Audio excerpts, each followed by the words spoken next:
Fala, meus amores! Saudade de vocês, tá? Espero que vocês sejam bem, tranquilos, né?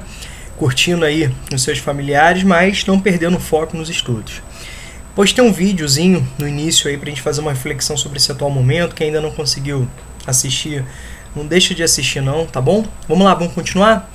Gente, ó, fiz um esqueminha aqui pra gente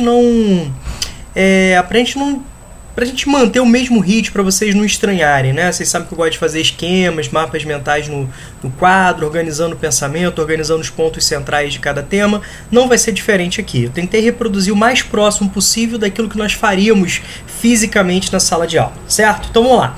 Título aqui, ó. Vamos pegar aqui a canetinha. Vamos começar, ó. A formação territorial do Brasil e a construção de espaços geográficos. A gente está dando continuidade, né, a esse processo que a gente começou lá no século XVI, falamos um pouquinho no século XVII, nossa última aula foi justamente sobre o século XVIII e agora século XIX.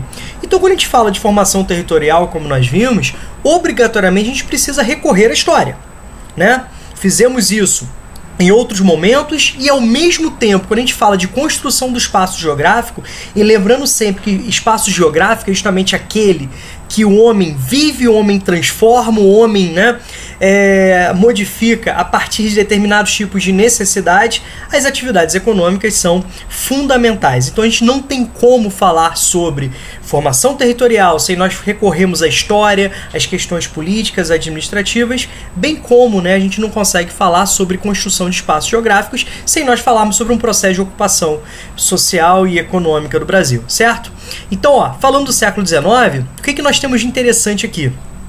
É no século XIX que surgem, né, novos importantes motores, né, que vão gerar um avanço sobre a ocupação territorial e, com isso, né, construindo novos espaços geográficos, avançando esse processo de ocupação, esse processo de desenvolvimento econômico do Brasil, certo?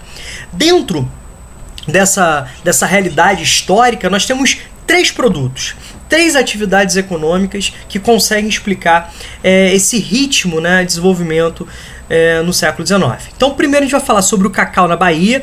Lembrem-se, né, que é uma atividade que até hoje é muito importante, não somente para a Bahia, mas para o Brasil. É importantíssimo, né, a cultura do cacau. A cafeicultura no Rio de Janeiro e São Paulo, sobretudo na região do Vale do Paraíba, que é a região do Rio, né, Paraíba do Sul. Um vale fértil, extremamente importante para a atividade agrícola. E no início do século XIX já começa a aparecer, né, com destaque o café, embora o café ganhe corpo, né, no segundo reinado, se tornando o principal produto do Brasil, superando a cana-de-açúcar. Durante o segundo reinado, o café vai ser chamado de o ouro verde do Brasil.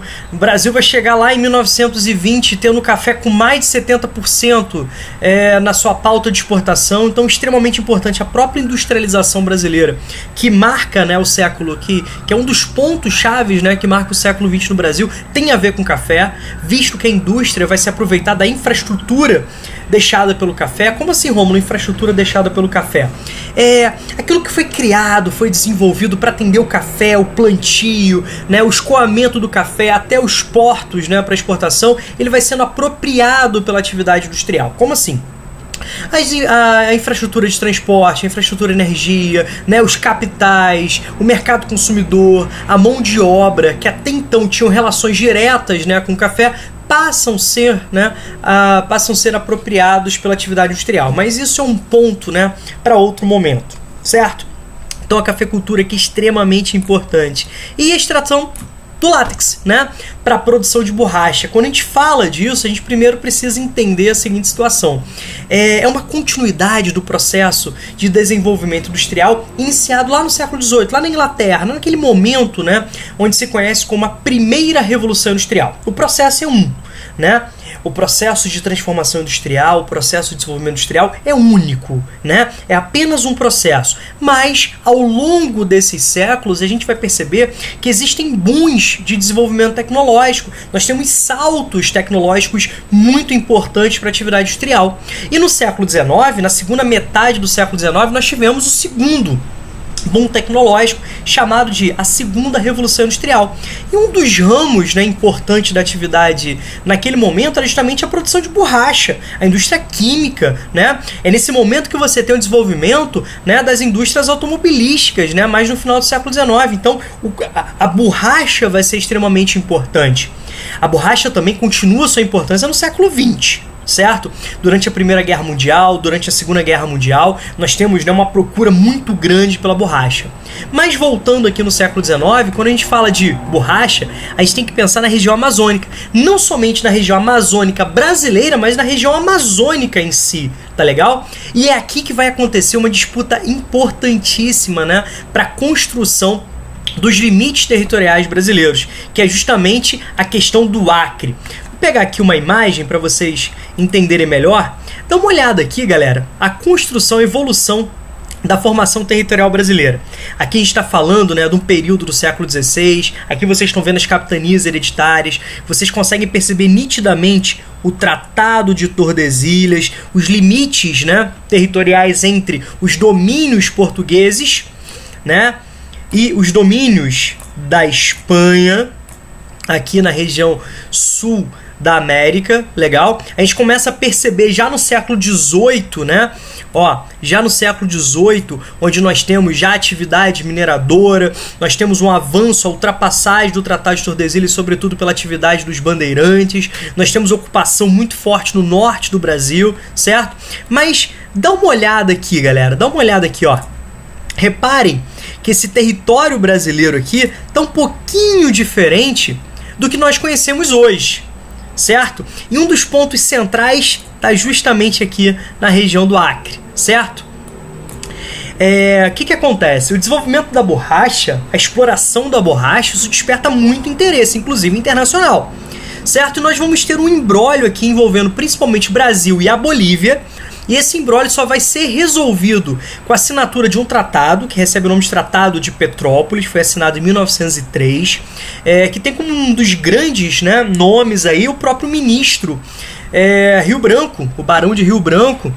Vai ser importantíssimo, né, para a resolução desse imbróglio de forma diplomática. Embora conflitos aconteceram, conflitos seríssimos, né, disputas seríssimas, mas, de fato, em 1903, nós temos a resolução desse problema, né, envolvendo as fronteiras territoriais do norte do Brasil na porção oeste, né, norte e oeste do território brasileiro. E aqui nós temos, né, a configuração, ó, a configuração do território brasileiro, certinho aqui, ó, a configuração do território brasileiro dessa região, onde hoje nós temos o estado do Acre também, porções, né, do estado do Amazonas. Bacana? Então foi importantíssimo. Então a gente só teve a configuração atual do território brasileiro aqui, ó, em 1904. Né? Só em 1904, após o Tratado de Petrópolis e após a resolução de outros conflitos fronteiriços com os nossos vizinhos, que o Brasil vai assumir, né, essas configurações territoriais que estão até hoje. Bacana? A gente não está falando que o Brasil definiu as divisões político-administrativas, né, que facilitam a administração do Brasil. A gente não está falando sobre os estados, os municípios, a gente está falando sobre as fronteiras territoriais brasileiras com os seus vizinhos. Legal? Então, nós temos aqui um importante, né, avanço já no início do século XX para a configuração do território brasileiro, para a formação do território brasileiro, para a construção de espaços geográficos. Na próxima aula a gente vai falar justamente sobre a questão da industrialização. A gente vai continuar falando sobre o século XX, só que agora tendo como protagonista o desenvolvimento industrial, tá bom? Então, qualquer dúvida, manda um e-mail lá. Vamos seguir firmes, seguir juntos, seguir felizes, tá bom? Aqui, ó. Grande beijo, beijão para vocês, grande abraço, tá? Fiquem com Deus, qualquer coisa é só falar. Abração.